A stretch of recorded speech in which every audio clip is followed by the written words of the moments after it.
Californian mom eats tilapia, loses all her limbs to a flesh-eating bacteria. Cooking food thoroughly is not just a culinary art, it is a critical practice that holds the power to safeguard our health and well-being.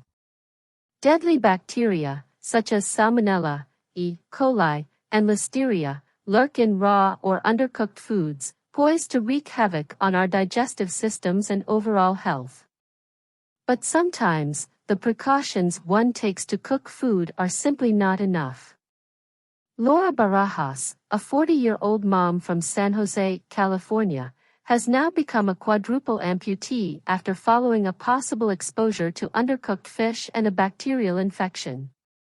Mom of one suffers amputation of all 4 limbs after eating fish infected with deadly bacteria. Last July, Barajas experienced a rapid onset of illness shortly after preparing and consuming tilapia, a type of freshwater fish, purchased from a local market in San Jose.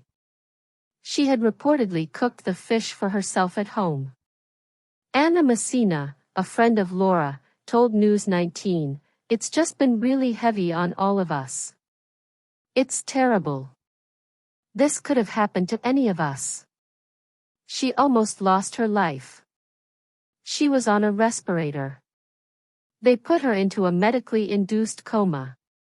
Her fingers were black, her feet were black, her bottom lip was black. She had complete sepsis and her kidneys were failing." Laura was diagnosed with Vibrio vulnificus, often referred to as the flesh-eating bacteria. Laura, who is a mother to a 6-year-old son, endured a month-long hospitalization, ultimately necessitating the amputation of all 4 of her limbs last week, as a life-saving measure. Following her hospitalization, Laura received a diagnosis of Vibrio vulnificus, a highly aggressive bacterium often referred to as the flesh-eating bacteria. The American Centers for Disease Control and Prevention, CDC, issued a cautionary advisory regarding the bacterial illness earlier in August, urging healthcare providers to consider Vibrio as a potential cause of infections, as warming sea waters are encouraging the growth of the bacteria. Laura ate tilapia, a type of freshwater fish, purchased from a local market in San Jose. According to the CDC, signs and symptoms of Vibrio vulnificus infection can include watery diarrhea, often accompanied by stomach cramping, nausea, vomiting, and fever, bloodstream infection with fever, chills, dangerously low blood pressure, and blistering skin lesions, wound infection, which may spread to the rest of the body accompanied with fever, redness, pain, swelling, warmth, discoloration, and discharge in the form of leaking fluids.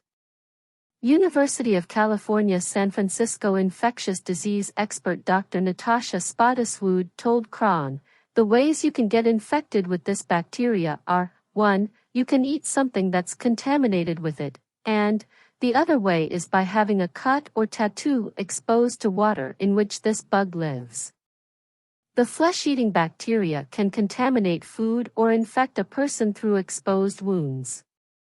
The CDC reports approximately 150 to 200 cases of these infections annually, with a mortality rate of roughly 1 in 5 individuals affected. Natasha explained that the bacteria was especially dangerous for people who were immunocompromised. She explained, "People should take sensible precautions, like if you have a cut, avoid getting immersed in water until it's well healed. If you are someone immunocompromised, keep an eye on these things and avoid those high-risk activities and foods." A doctor said the bacteria was especially dangerous for immunocompromised people. In the meantime, Laura's friend, Anna, has set up a GoFundMe page to help cover the hefty costs of medical care.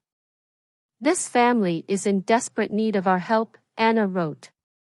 She disclosed that Jose Valdez, Laura's boyfriend of 8 years, did have health benefits through his work, but that it remained uncertain whether his benefits would cover Laura's medical bills or not. Jose's paid time off has been exhausted, and the family disability program provides only 60% of his normal income, Anna said. Laura's friend has raised money to help cover the cost of her medical bills.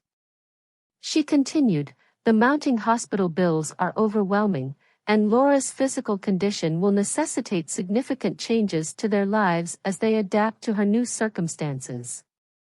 As of today, September 19th, Anna has managed to raise $82,171 of her $150,000 target. Yesterday, September 18th, Anna wrote the following update. Laura is healing well and looking forward to moving out of the ICU into another room at the hospital.